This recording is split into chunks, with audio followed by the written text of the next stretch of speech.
Vážení občania Slovenskej republiky, obvodné oddelenie Kysucké Nové Mesto nie, že by riešilo tieto veci, ktoré sa konajú voči nám, ale doslova nadrža prospech páchateľa Petra Milo, ktorý vedome pácha trestnú činnosť a polícia v Kysuci nie, že by to riešila, ale doslova kryje túto trestnú činnosť.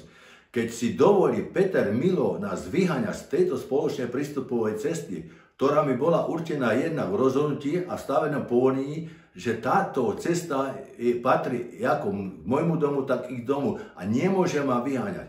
Jednak sú tu pravoplatné rozsudky z okresného Čaca spojené s Krajským súdom Žilina a najvyššie rozhodnutie súdu Slovenskej republiky, ktorý ukladá jednoznačne povinnosť aj okresnému súdu Žilina, aby rešpektoval tieto pravoplatné rozsudky, ktoré sa vzťahujú na právnych nástupcov Peter Milo a Andrea Milova. Ale oni toto odmietajú rešpektovať.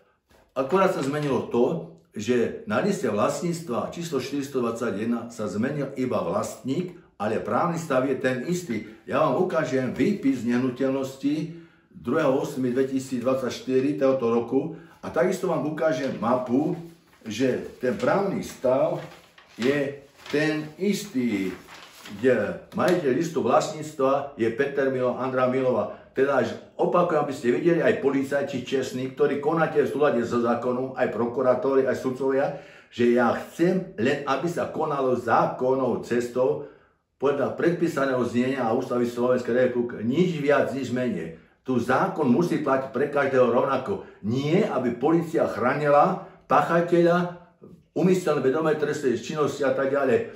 Úmyselne nám od roku 2007 narúša bývanie, nie bývanie, ale spôsobuje aj škodu na majetku. A nikto veci nerieši.